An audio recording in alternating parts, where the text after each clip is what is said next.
Bonjour, voilà donc je suis Rosiando, artiste polyvalente. Je sais ce domaine de la chanson dont je chante. N'oubliez pas de partager et de m'envoyer tout plein de cœur. Je vous ai dit que ces vidéos sont à partager parce que ce sont des vidéos qui peuvent sauver des vies. N'oubliez pas vraiment de les partager au maximum. Alors donc moi je prends ma Bible. Pour ceux qui ont suivi les autres vidéos, la suite, je suis en train de lire la Bible et je me dis, il n'y a que Dieu pour venir en aide, dans cette situation. Les humains ont leur façon de penser, de réfléchir, ils ont des limites, mais moi j'ai besoin d'une intervention divine pour gérer cette situation. Et quelques minutes après, j'ai une amie qui m'appelle et qui me demande t'es où? Je dis je suis hospitalisée. Ah bon, qu'est-ce que tu fais? Je fais une préclampsie, sachant que elle était infirmière au Cameroun avant de s'installer en France. Elle a compris ce que je faisais. Immédiatement, elle se met à pleurer au téléphone. Comment tu fais ça, mon Dieu? Qu'est-ce que tu fais? Je dis ils ne sont même pas en train de vouloir m'opérer. Et je suis vraiment en pourparler pour qu'ils puissent trouver une solution pour le faire. Tout ça, elle commence à pleurer. Et puis elle dit, oh mon Dieu, qu'est-ce qui se passe? Je dis, bon tiens, je te rappelle, il y a des médecins qui sont en train d'entrer. Et elle, de son côté aussi, immédiatement, elle se met aussi à prier en pleurant.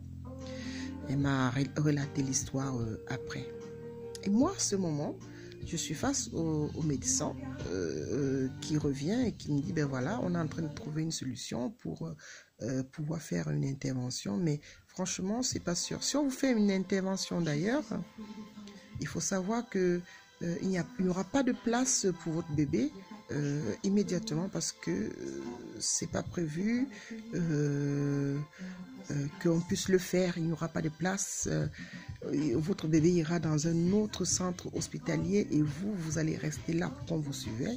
Mais vous inquiétez pas, vous pourrez aller le rendre visite avec les ambulances et tout ça, machin truc. Mon Dieu, je dis, attendez, vous êtes en train de me raconter quoi? C'est pas possible.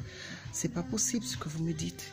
C'est pas possible, mon fils va être séparé de moi. Je me rendais pas compte que mon fils, même s'il essaie d'être séparé de moi. À ce moment-là, j'ai une amie qui m'appelle, qui me demande ce qui se passe. Je dis, c'est très très compliqué ce qui est en train de se passer dans ma vie. Et puis, elle me dit, tiens le coup. Et puis, je dis, bon, voilà, je vais essayer de tenir le coup. Pendant que les médecins m'ont expliqué ce truc, ils sont partis. Quand j'ai raccroché avec mon ami, je dis à mon conjoint, voilà, si c'est la seule solution. Parce qu'il fallait réfléchir immédiatement et rapidement. Je te déconseille de rester avec moi après l'opération. Il va falloir que tu suives ton bébé. On l'amène n'importe où, tu le suis. Et dans le centre hospitalier où on va l'amener, tu restes à ses côtés. Tu t'occupes que de lui. Moi, je suis assez grande pour m'occuper de moi. Et je me mets en prière, toujours. Et je ne sais pas par quel miracle, mais je vous dirais que c'est la grâce de Dieu, parce que je suis chrétienne.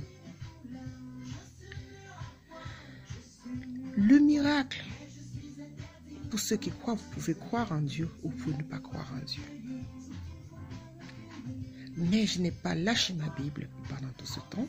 J'ai prié à ce moment très très fort. J'ai demandé à Dieu de prendre soin de moi, de s'occuper de cette situation et de cette épreuve. Et à l'instant où j'ai fait toutes ces prières, j'ai entendu dans mon ventre comme un signe, comme une histoire, comme pour me dire, maman, t'inquiète, je t'ai entendu. Ou alors, t'inquiète, ton Dieu t'a entendu et tu vas voir ce que je vais les faire là de suite.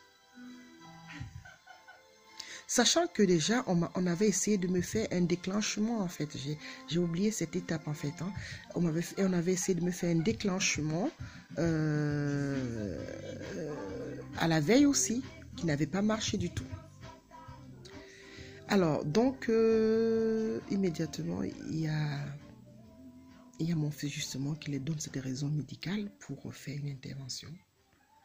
Alors, il fait une détresse respiratoire et on se dit, tiens, le bébé est fatigué, il est tellement épuisé que lui, le bébé peut mourir. Et immédiatement, on vient en urgence.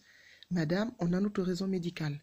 C'est tout ce qu'on attendait. Tout de suite, on va vous opérer, on va faire une césarienne, il n'y aura pas de problème, on va gérer tout ça. Et j'ai dit, et mon bébé? Vous allez le séparer de moi et tout ça. Non, ne vous inquiétez pas, on vient de trouver une place. J'ai dit, Seigneur. Et je me mets à pleurer de joie, de tout. Je dis, ben, vous avez trouvé une chambre, une place, une couveuse, parce que c'est une couveuse qu'il fallait. Vous êtes une couveuse pour mon fils. On me dit, oui, on m'a trouvé la couveuse pour mon fils. Et j'ai dit, maintenant, Seigneur, que ta volonté soit faite selon la suite de l'histoire. À la prochaine vidéo, je vais vous raconter mon opération et comment est-ce que j'ai failli mourir justement pendant cette opération. À très bientôt.